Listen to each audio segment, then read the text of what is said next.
なんかじゃあちょっともうテクニカルになっちゃうけど、その日本ではそのフェースターンをね積極的にするのか、それともまあ今のクラブに合わせてねそのまあしないで打つのかっていうところがまだちょっとその論争になってるっていうかね、どちらかそれはどうです？それも決まりがないのか、やっぱりフェースをしっかりターンして捉えた方がいいのか、それともフェースターンはしない方がいいのか、その辺ちょっと聞いてもらっていいですか？ So within the Japan golf swing coaching industry, there's this hot debate whether, since the clubs are becoming bigger, the heads are becoming bigger, and they're limiting the face rotation from like the design of the golf club, should the swing go towards more like less rotation throughout the swing? He's in the middle of that kind of industry. What do you guys think on that topic? Whether the swing should have more or less? I think the game is certainly changing. I think the golf swings are slightly different to maybe the way they were 20 years ago when technology was a little different. But as far as, I guess what we are talking about is closure rate of the club face. I think good players throughout time, again talking from hip to hip, they swing it down their line. It's not flippy or hanging on or anything like that. I think that's the higher handicappers typically are more that way, but I think you could go back to Ben Hogan and Bobby Jones down the line. Their face stays on the target line. It doesn't rotate real quick. I would say that everybody's a little different through the ball, and you can watch it on TV, and some guys have faster hands than others. I've always felt that I have slow hands through there, but some guys have a lot of wrist action. I think it just depends on your body type and what generates speed for you or you or you or you. Everybody's different in that regard. I think the fact of staying connected, in my opinion, is wrong. I think that your arms should be independent of your body, because that's where you generate all your speed, is with your arms, and they have to be in a good position. Now if you turn, then your arms go with it obviously, but trying to stay all connected like that, you lose the feel and the speed. These are fast twitch muscles, and these are very slow big muscles, but these big muscles have to create the speed down there with your fast twitch muscles. So that is why 150 pounds, 155 pounds, and little guys hit it a long way because they have fast hands. And then some bigger guys might have slow hands and they don't hit it anywhere. So. コーチエロンは、その20年前とかの道具からやっぱ少しは変わってると思うけど、やっぱいくら戻ってもベン・ホーガンとかサム・スニードとかと今のすごい上手い人たちを比べても、やっぱみんなはこうすごいダウンザラインというかそのライン上にこうずっとクラブと手があるっていうのがやっぱりそれが一番のキーなんじゃないかと。でコーチハーズが言ってたのは、みんな個々によって全然違うけど、一番僕が今聞いてて面白いなと思ったのは、英語で言うと「connected」って言うんだけど、その腕と体がこう一緒にシンクロナイズして動くってよくゴルフスイングで言うんだけど、コーチハーズはそれに対して反対であって、なんでかっていうと腕の動きはやっぱ体のスピードより全然速いし、それによってやっぱり距離のポテンシャルとかが変わるから、腕っていうのはこう自分体と別々で動いてるっていう彼はイメージをしててるって話をしてた。なるほど。Yes. You put your hand down, straight out. If I just run by, but then if I get a little wrist, I can faster, right? Yeah. Stiff, and then fast. Yeah, yes. Speed. Speed makes it go further. Yeah. Hard to teach speed. スピードを教えるっていうのはすごい僕は難しいと思ってる。だからその生まれ持った天性的才能とかだと思う。じゃあということはやっぱりじゃあ例えば健吾君の飛距離アップっていうのはだからもう今そういうレッスンはしないってことだよね。僕に対して。そうっていうことだよね。So do you think me being obviously a shorter hitter in college golf, like do you think that distance should be a main part of how I improve? I feel like I know how you're going to answer this, but no, absolutely not. He hits it plenty far. He's plenty long enough. He hits it very solid. He will get 5 yards longer for the next 10 years, and he'll get a little longer, and he'll get a little ball. His ball will come up a little bit, and he'll find the right combination. But if you hit it like he does, solid and straight, if he misses one, it's just in the rough. It's not in the trees. So he will always be a guy that will be in play. To beat people, he'll need to be a good putter. He'll need to be a good wedger and a good thinker. And that's how he'll beat people. They don't, you say you don't draw pictures on the card, you only put the numbers. So as long as he, the player, Kengo, is comfortable and not caring that that guy hits it further. Obviously, the other guy who's 6'2" and 200 pounds is going to probably hit it further. But he also can be crooked.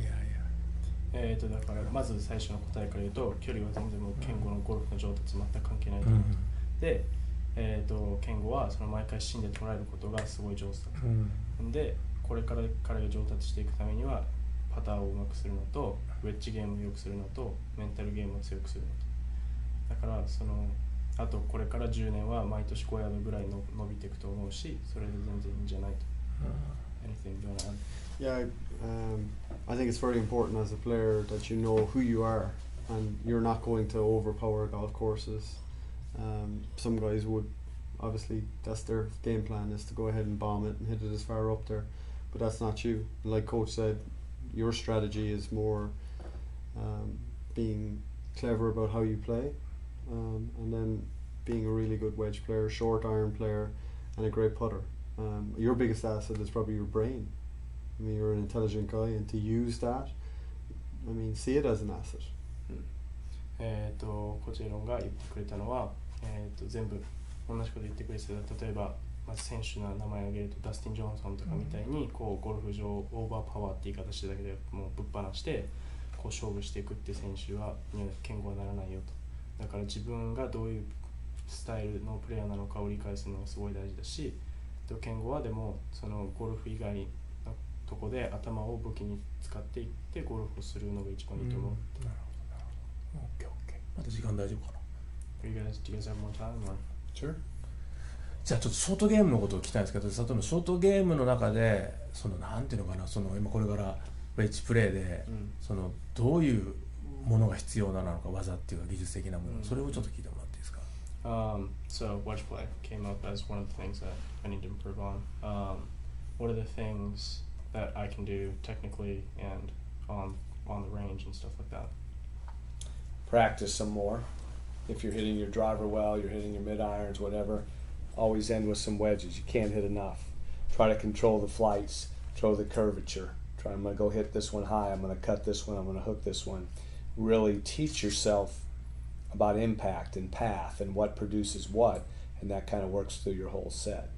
Because as we know, it's not always going to be perfect. Sometimes you're going to have to hook a wedge into a cut wind. Sometimes you got to hit a cutter into a hook wind, whatever it is. The greens get firm, then you're going to have to hit a little higher and softer. So to stand out here and just hit the same driller over and over, you need to be varying what you do as a practicer.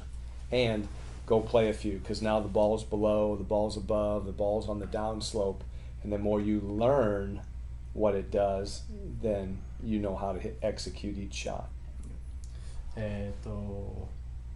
もうとりあえず球数しかないと思う。で、なんでかっていうと、例えば場合によってはその左からの風に対してこうフックに打たないといけない時もあれば、こうグリーンが硬くなって高い柔らかい球を打たないといけない時もあるし、それの逆の時もあるし、なんであとはもうゴルフ場に行ってプレーするしかないとか、ゴルフ場に行ってつま先下がりにどこから左のピンに打ったりとか、もうそういうのはやっぱり練習球数しかもうそれを補えないと。I think Coach said it perfectly. Just to add, I would say it's an incredible weapon, knowing exactly how far you can hit it. You know, whether that's a feel aspect or a length of swing or a tempo, however you do it. When you have that, then I think you can kind of have an incredible spread of distances, because you got 4 clubs or 5 clubs to do it with. And then, like Coach kind of touched on, trajectories I think is so important. Having the artistry of ball above you and flighting one down or hitting one up and riding those winds. So. その球のこう高さの調整であったりとかで、低く打ったりとか高く打ったりとか、あとはもう一番の武器はやっぱりこんだけ振ったらこんだけ飛ぶっていうのを体で理解することが一番大事。じゃあちょっとあと2つ聞きたいこと Two more, that's one. 一つはタイガー・ウッズが勝ったじゃない。だからタイガー・ウッズのそのなんていうかな、また復活してきた理由っていうかな、それをちょっとスイングのことも含めてもし何かコメントがあれば。Okay, so Tiger winning the tour championship recently. It's great. It is great. What do you think was the reasons that he was able to come back, both technically and all the other stuff that are involved in the game? Because he's the greatest competitor, and he's never satisfied, and he's better than him. So you put that together, you have a lot of guys that are good, but they don't have the competitive fire. They give up a little bit. Where he's a grinder with an incredible amount of talent, and that's a guy that wins 80 times. It's pretty incredible. Yeah, I think attitude, obviously unbelievable. The fact that he's healthy. One of the things I feel probably helped him the most was doing it himself.